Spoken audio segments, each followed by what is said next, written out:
What happens the moment you stop running after her and start running toward your own life? Watch closely. The air shifts. The texts slow. The silence gets loud. And in that quiet, something powerful happens. She feels the space you've created. And you feel your power return. If you've ever wondered what truly unfolds when you prioritize your purpose over pursuit, you're in the right place. Stay with Stoicism Drive until the end, because once you see it, you can't unsee it. This message may change how you see women, relationships, and, most importantly, yourself. Most people won't tell you this. When you stop chasing and redirect your energy back to your growth, she notices more than your absence. She notices the loss of control she once held over your time, your focus, and your emotions. That's where the dynamic flips. Modern relationships ride on a delicate balance of power. The instant you choose self-respect over external validation, that balance tilts. Many women respond instinctively to the loss of attention. They feel it, question it, and often recalibrate because of it. Today on Stoicism Drive, we're going deep into what happens when you reclaim your frame, the psychology behind her reactions, the composure required to stay grounded, and the practical moves that keep you leading instead of chasing. If you're ready to trade pursuit for purpose, passivity for presence, and confusion for clarity, lock in. Let's break this down. 1. The shift in dynamics. The second you stop chasing, the game changes, often in ways you don't expect. It isn't just a small adjustment in how she feels, it's a shift in power, control, and identity. In a world drowning in likes, DMs, and easy validation, choosing not to chase is rare, and rare things command respect. Too many men get trapped in a loop, always texting first, planning every date, filling every silence, and constantly performing in the hope of being chosen. Here's the hard truth. The more you overgive without reciprocity, the less your effort is valued. It's brutal, but it's real. People don't respect what's handed to them without cost. They respect what's earned, what feels scarce, and what could be lost. If chasing has been your default, you already know the burnout, drained energy, invisible effort, and a sense of being quietly dismissed. That's not because you lack worth, it's because you were playing a losing strategy. Many women will test a man's strength, consciously or not. They want to see whether you bend or stand firm, whether you lead yourself or get led by impulse. When you're ever present and endlessly available, you fail that test. You send a silent signal that you value her opinion more than your own standards. Respect erodes from there. She won't write it in a text. She'll show it in distance, distracted energy, and dwindling investment. But when you pull back with intention, when your energy flows into building your life, everything shifts. At first she may not notice, but as hours become days and days become weeks, the absence becomes more than physical. It becomes emotional, psychological. She starts wondering, what changed? Where did his attention go? Why is his focus suddenly out of reach? Mystery re-enters. Predictability fades. She revisits old conversations, rereads your messages, and asks silent questions she can't ignore. This isn't manipulation, it's balance returning. For too long, you carried the weight. Now she feels the space that weight once filled. We live in an era of infinite attention, except it's not infinite from men with standards. The likes and DMs don't compare to a man who can walk away, who is anchored in purpose, and who treats his attention as earned, not owed. That man is unforgettable because he doesn't fit the usual pattern. So what does pulling back actually look like? No games, no fake scarcity. It looks like turning the same energy you poured into pursuit toward your own growth, training your body, advancing your craft, learning profitable skills, building your business, tightening your circle, and improving your environment. Ironically, that's when attraction rises, not because you're tricking anyone, but because competence, focus, and independence are magnetic.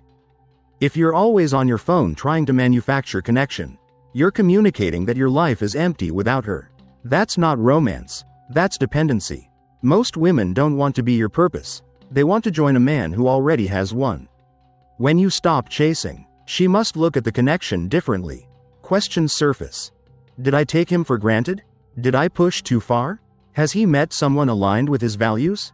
The urgency builds. The dynamic flips. She initiates. She plans. She invests. Because now your attention is something to earn. But remember, pulling back isn't punishment. It's self-respect. It's a boundary that says, I match effort. From that mindset, your entire life begins to elevate. More confidence. Deeper focus. Calmer energy. That's the attraction most men try to fake. You won't fake it, you'll live it. 2. Her emotional reactions. When you stop chasing, her internal weather shifts. She may not show it at first, but she feels the disruption. In many women's lives, attention flows easily, comments, likes, messages, but your attention is different. Because it came with presence, with consistency, with the possibility of loss. First comes confusion. Why did he slow down? Why isn't he checking in? Confusion becomes curiosity. What change? Curiosity becomes reflection. Did I meet effort with effort?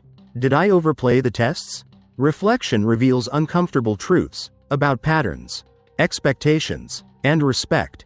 As the fear of loss creeps in, emotions intensify. Losing a man anchored in self-respect is losing rarity. Many will test you here. Some go quiet, waiting to see if you'll break the silence. Others send light check-ins. Been a while. How are you? Some go strategic, posting curated stories aimed at tugging your emotions back into orbit. Remember, the moment you react impulsively, you signal that your frame can be pulled like a puppet string. The most telling reaction? Effort. She reaches out more, proposes plans, shows up consistently, and even refines how she presents herself. That's not just about getting you back, it's about earning back what she took for granted. Why the shift? Scarcity. When your attention stops being bottomless, its value rises.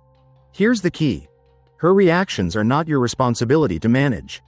You don't soothe, chase, or explain yourself into attraction. You hold your standard, stay grounded, and keep building. Because this story was never only about her. It's about you reclaiming the steering wheel of your life. 3. Staying composed. Composure is the quiet thunder of masculine presence.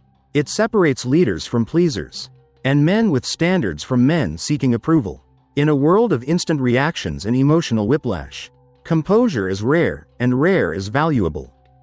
Tests will come. Some are overt, some are subtle. A tease, a comparison, a sudden distance. The entire point is to see whether you wobble. Most men argue, explain, overtext, overshare, and apologize their way into a corner. The more they react, the smaller they appear. But that's not you anymore. Staying composed means you refuse to play on unstable ground. You answer calmly or you don't respond at all. You don't lecture or plead. You lead with measured words, steady tone, and congruent action. When emotions spike, your breathing slows. When tension rises, your frame holds. That steadiness reads as strength, maturity, and self-respect, and it draws respect in return. Picture this. The conversation gets heated, accusations, passive-aggressive jabs, shifting narratives. Most men try to win the debate. You don't. You listen, clarify once, set a boundary if needed, and disengage if respect drops. No drama, no panic, no paragraph essays at midnight. You show, by behavior, that your peace isn't for sale. Composure isn't coldness. It's grounded warmth. It's choosing response over reaction, standards over approval, and outcomes over outbursts. And it extends beyond dating, to your work, your health, your money, your friendships. Composure is a lifestyle. When she pulls back, you don't sprint after her shadow. You pivot to your mission, training, reading, executing, creating. When she reaches out later and asks why you weren't chasing, your answer is simple and true. I've been focused. That's not a line. That's who you are now. 4. How to handle the shift. Here's where many men fumble. The moment she re-engages, more texts, more plans, more affection, they celebrate, then slip back into chasing. Don't undo your progress. The shift is a test of your growth. Increased attention from her doesn't prove transformation, it proves awareness. The deeper question is intention. Has she genuinely recalibrated her behavior? Or is she reacting to scarcity? You must look past the moment and into the pattern. Is effort mutual and consistent over time? Do actions align with words? Does respect rise with proximity? Now you choose, because the power is back in your hands. Does she align with your values, your goals, your vision? Does she bring calm, clarity, and cooperation, or chaos, confusion, and competition? Is she capable of accountability, or is everything someone else's fault? If you continue, set the tone. Standards are clear. Boundaries are non-negotiable. Reciprocity is expected. If the old patterns return, minimize. Then remove access, not out of anger, but out of alignment. If you decide she's not a fit, you exit cleanly. No long speeches.